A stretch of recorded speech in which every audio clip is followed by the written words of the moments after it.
안녕하세요. 여러분의 출근길 파트너 라디오 동서남북 김서영입니다.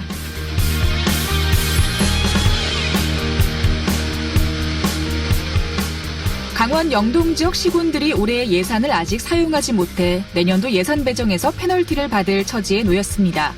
강릉의 예산 집행률은 66.3%, 삼척은 62.8%, 동해는 68.7%, 고성도 67.8%. 전국 평균이 70%를 웃도는 것에 비하면 뭔가 문제가 있어 보이는데요. 왜 이렇게 올해는 예산을 사용하지 못했을까요? 봄철의 대형 산불과 태풍 미탁 때문이라고 합니다. 특별 재난지역으로 지정되며 정부에서 재난복구비를 지원받았는데요. 이걸 아직까지 사용하지 못해 페널티까지 받을 위기에 처한 거죠. 그런데 문제가 좀 있습니다. 아직 공사도 안 끝났는데 잔금까지 지불할 수도 없고 산불 피해 지역의 경우에도 이재민이 집을 신축한 뒤 보조금을 신청해야 지급할 수 있는데 현실적으로 아직 집을 완공하기는 힘들죠. 그러니까 특별 재난지역으로 지정된 시군은 일단 재난 피해의 복구에 들어가는 지방비 부담, 또 신속 집행 부진으로 페널티까지 받아야 하는 상황입니다. 이와 관련해 동해안 4개 시군에서는 신속 집행제도에서 재난복구비를 제외해달라고 행정안전부에 건의했는데요. 이 건의가 받아들여질지 조금 더 지켜봐야 할 것 같습니다. 12월 19일 목요일 라디오 동서남북 지금부터 시작합니다.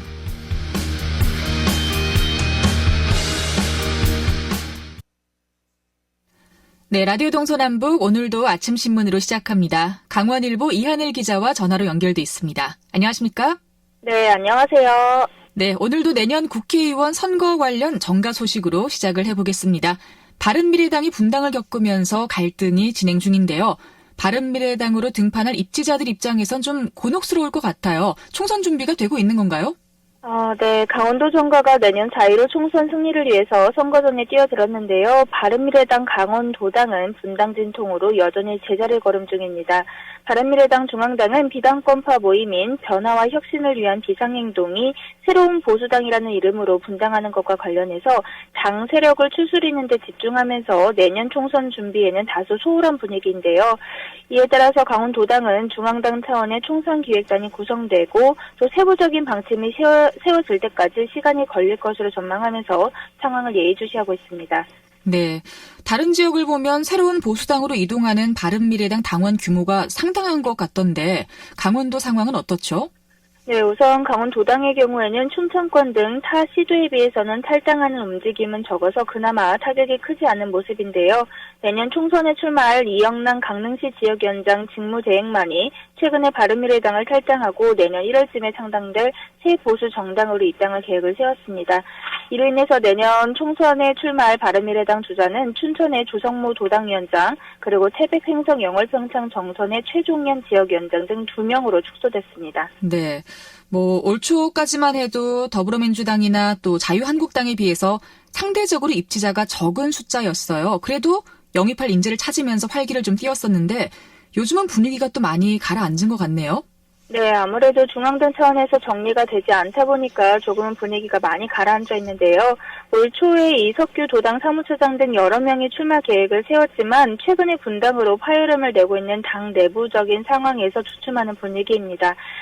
후보자가 당선할 때는 후보자의 인지도와 실력은 필수이겠지만 몸을 담고 있는 정당의 역할도 큰 부분을 차지하고 있기 때문인데요. 이석규 도당 사무처장은 중앙당 지도부가 현재 비전이나 로드맵을 제시하지 못하고 있다는 점을 도당 차원에서 지적하면서 계속해서 쇄신을 요구하고 있다고 얘기를 했는데요.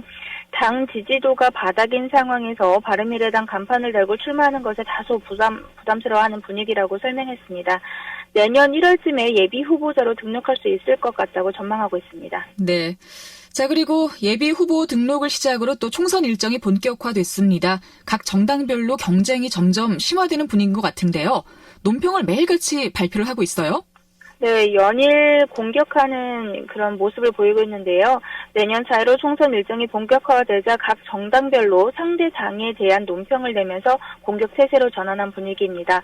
자유한국당 강원도당은 어제 논평을 통해서 허영 민주당 도당위원장이 제2경춘국조 사업과 관련해서 김진태 의원이 자신의 치적으로 돌리며 생색내기를 하고 있다는 성명을 발표한 것은 유감이라고 밝혔는데요. 이어서 제2경춘국도 사업은 5년 전부터 구상된 김진태 의원의 제1공약이었다면서 그동안 조사 용역비 예산을 두 차례나 받아내면서 노력해오다가 결실을 맺은 것이라고 강조하기도 했습니다. 그러면서 허영 예비 후보자는 이에 대해서 사과하고 네거티브 공세를 즉각 중단하라고 촉구하기도 했습니다. 앞서서 전날인 지난 17일 허영 민주당 도당위원장 측에서 논평을 통해서 문재인 정부와 강원도, 춘천시가 함께 이룬 제2경춘국도는 예타 면제라는 정부 결정의 대표적인 수혜 사업인 것은 누구나 다 아는 자명한 일인데 김진태 의원 자신의 치적으로 돌리면서 생색 내기를 하고 있다고 성명서를 발표하기도 했습니다. 네. 그리고 또 정의당 강원도당에서도 자유한국당을 겨냥한 논평을 발표했다고요? 네, 정의당 강원도당의 경우에는 지난 17일 한국당 도당에서 발표한 민주당의 오만과 독선으로 선거제도조차 만들어내지 못하고 있다라는 내용이 담긴 성명에 대해서 반박 논평을 냈는데요. 정의당은 그동안 왜곡된 선거법으로 폭리를 취해왔던 자유한국당 강원도당이 강원도 의석수 축소로 인해서 발생될 정치력 약화에 대해서 언제부터 걱정을 했는지 모르겠다 이렇게 비꼬았는데요. 이어서 한국당 의원들은 정치자금법 위반으로 의원직을 상실하고 강원랜드 채용비리 재판, 그리고 막말 정치로 전국적인 유명세를 타고 있는 등 참으로 화려하다고 또 비판했습니다. 이러한 상황에서 강원도 정치력을 운운할 자격이 있는지 다시 한번 되돌아보길 바란다고 또 일침을 가하기도 했습니다. 네.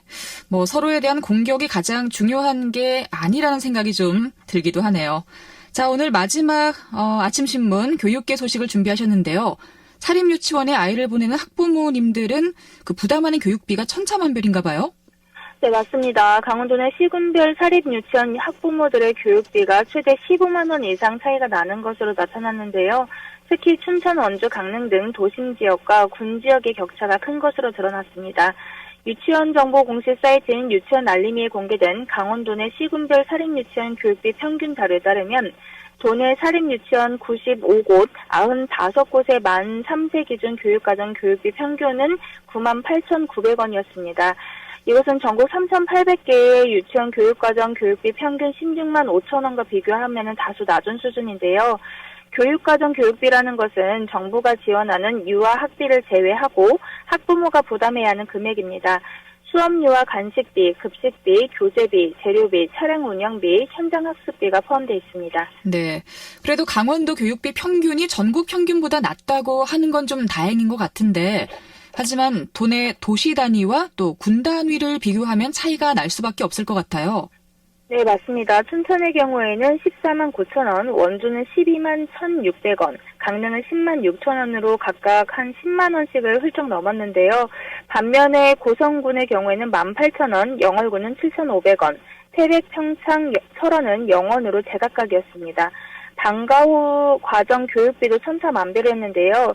시군별로는 춘천시가 35,500원으로 가장 많았고 원주시와 강릉시는 18,900원, 고성, 양양, 영월, 인제, 정선, 철원, 태백, 평창, 홍천은 0원이었습니다. 이 같은 현상은 시 지역과 군 지역의 유치원별 교육과정 등이 다르기 때문으로 풀이되고 있습니다. 네. 자, 오늘 아침 신문은 여기서 마무리하겠습니다. 이하늘 기자 고맙습니다. 네, 감사합니다.